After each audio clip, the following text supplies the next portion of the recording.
Explain பண்ணியிருக்காரு. இதெல்லாம் ரொம்ப இன்ட்ரெஸ்டிங்காக இருக்கும். பாரு. David Ricardo is the British economist. The principles of political economy and taxation published in 1817. In the year published பண்ணியிருக்காரு 1817. Formulated a systematic theory called as the comparative cost theory. But இதை refine பண்ணது யார் அப்படின்னு பார்த்தீங்கன்னா later it was refined by J.S. Mill. யாருடா? J.S. Mill அப்படிங்கிற economist. அடுத்தது பார்த்தீங்கன்னா மார்ஷல். யாருடா? J.S. Mill, Marshall, Taussig and others. ஓகேவா? ஸோ இவங்கெல்லாம் என்ன பண்ணியிருக்காங்க, இந்த தியரியை வந்து எக்ஸ்பிளைன் பண்ணியிருக்காங்க. ஓகே, பாரு. Ricardo demonstrate that the basis of trade that comparative cost difference. In other words, trade can take place even if the absolute cost difference is the absent, but there is the comparative cost difference. இவர் என்ன சொல்லியிருக்காரு, அந்த absolute cost difference கிடைக்கல அப்படின்னாலும் ரெண்டு கமாடிட்டியும் compare பண்ணி அந்த cost டிஃப்ரென்ஸை வச்சு நம்ம என்ன பண்ணிக்கலாம், நம்ம குட்ஸை வந்து எக்ஸ்போர்ட் பண்ணலாமா இம்போர்ட் பண்ணலாமா அப்படிங்கிறத நம்ம டிசைட் பண்ணிக்கலாம். பாரு, according to Ricardo, a country can gain from trade when it produces the relatively lower cost.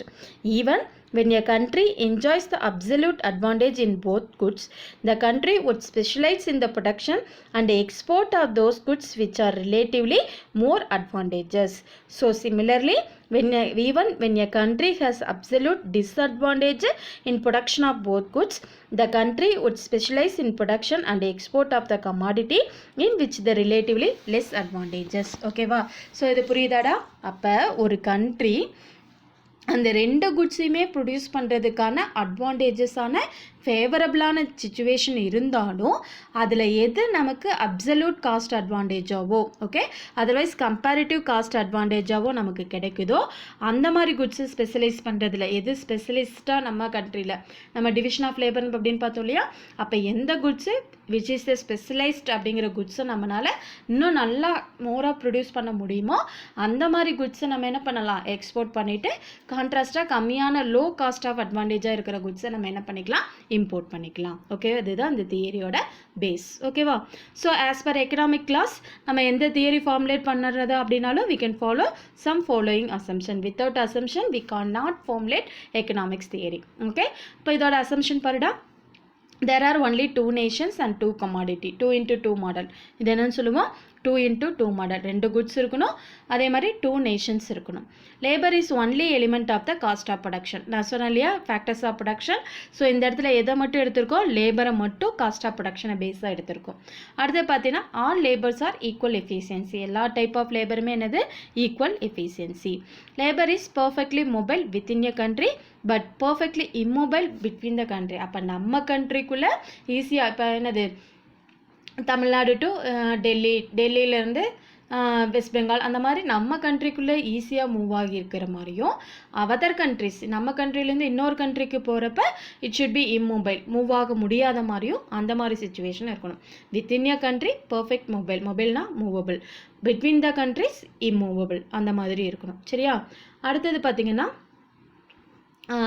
Production is a subject to the law of constant return. இந்த இடத்துல எதை பேஸ் பண்ணியிருக்கணும், law of constant return. Production அப்படிங்கிறது constant ரிட்டர்னை follow பண்ணி இருக்கணும். சரியா? Foreign trade is free from all barriers. Okay, பேரியர்ஸ்னால் என்னமா, அப்ஸ்ட்ரக்கல், தடை அப்படின்னு சொல்லுவோம் இல்லையா. ஸோ ஃப்ரீ, நம்ம கண்ட்ரியில் அந்த கண்ட்ரி ஈஸியாக ப்ரொடியூஸ் பண்ணிக்கலாம், நம்ம அந்த கண்ட்ரியில் நம்ம ரெண்டு கண்ட்ரிக்கு நடுவில் ஃப்ரீ ப்ரொடக்ஷன் இருக்கணும். சரியா? No exchange in technology. டெக்னாலஜியை நம்ம என்ன பண்ணக்கூடாது, எக்ஸ்சேஞ்ச் பண்ணக்கூடாது. No transport cost. கண்ட்ரியில் என்ன காம்படிஷன் இருக்கணும், பர்ஃபெக்ட் காம்படிஷன். பர்ஃபெக்ட் காம்படிஷன் என்னமா, number of sellers and buyers, large number of buyers and sellers இருப்பாங்க. They can produce the homogeneous product. Same ப்ராடக்ட்டை தான் அவங்க ப்ரொடியூஸ் பண்ணுவாங்க. அடுத்தது தேர்ட் ஒன் என்ன சொல்லியிருக்கேன், uniform price in the market. ஓகேவா? அடுத்தது கண்ட்ரியில் ஃபுல் எம்ப்ளாய்மெண்ட் இருக்கணும். கவர்மெண்ட்டோட ரோல் பார்த்தீங்கன்னா very important role to play. சரியா? ஸோ இதெல்லாம் இருந்தால் மட்டும்தான் இந்த தியரி வந்து அப்ளைட் ஆகும். சரியா? இதோட இல்லஸ்ட்ரேஷன் பாரு. Ricardo theory of comparative cost can be explained with the hypothetical. Hypothetical நம்ம ஒரு கெஸ், ஒரு கற்பனையான அப்படின்னு சொல்லுவோம் இல்லையா.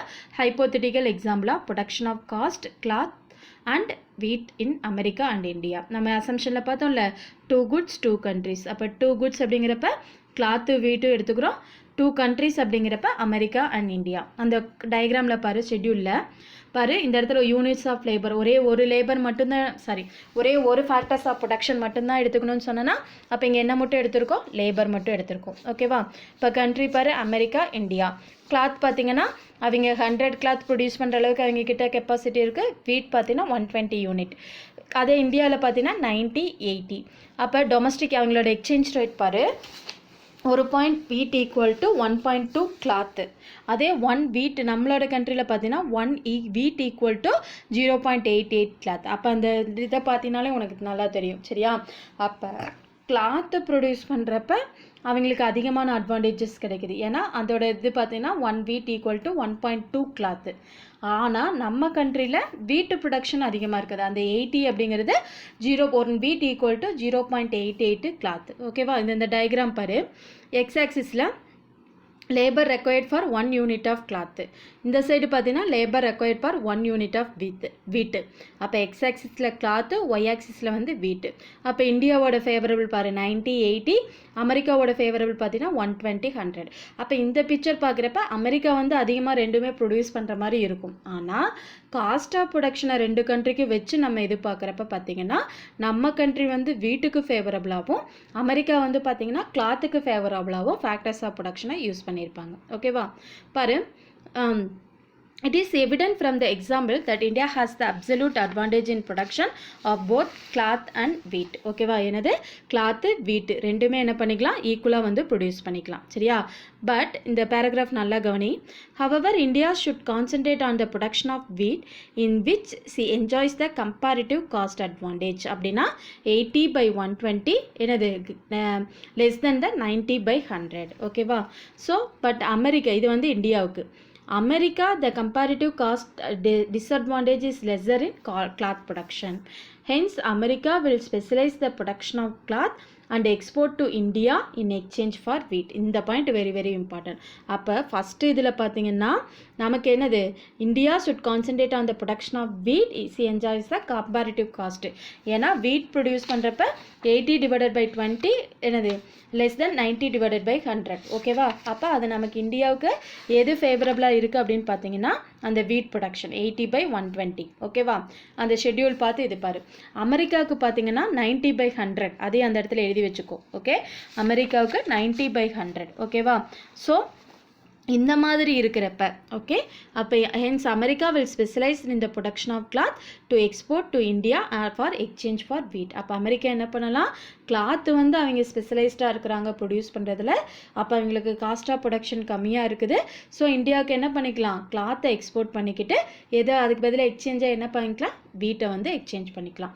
அப்போ அவங்களோட எக்ஸ்சேஞ்ச் ரேஷியோ பாரு 0.88 units and 1.2 units of cloth against 1 unit of wheat represent gain for both the nations. அப்போ 2 நேஷனுக்கு என்னாகும், வீட்டு கிளாத்து 2 ப்ரொடியூஸ் பண்ணுறப்ப கெயினாக இருக்கும் இந்த மாதிரி குட்ஸை வந்து எக்ஸ்சேஞ்ச் பண்ணுறப்ப.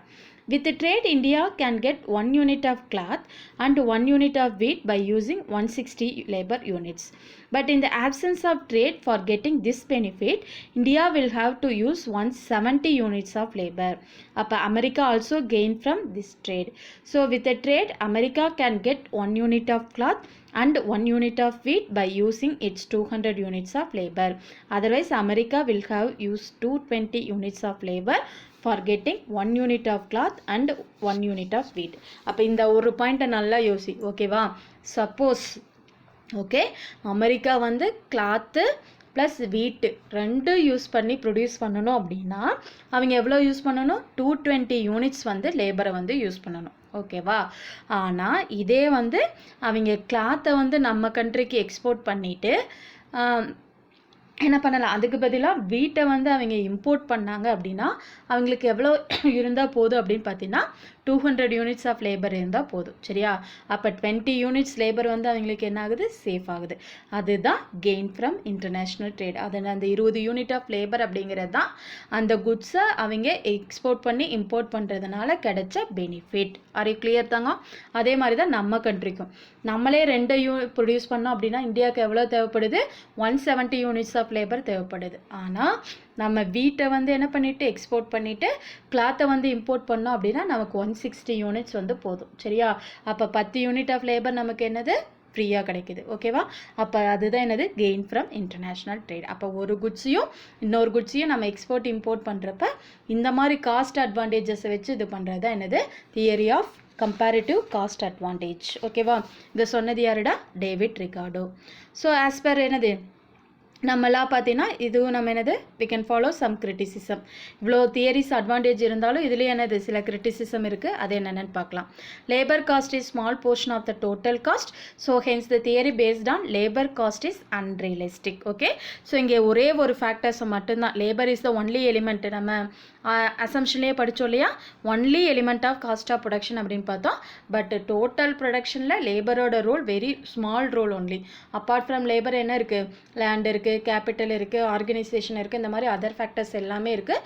ஸோ லேபர் காஸ்ட்டை மட்டும் வச்சிருக்கிறது அப்படிங்கிறது it is unrealistic assumption. And then பார்த்தீங்கன்னா labours is different countries are not equal in efficiency.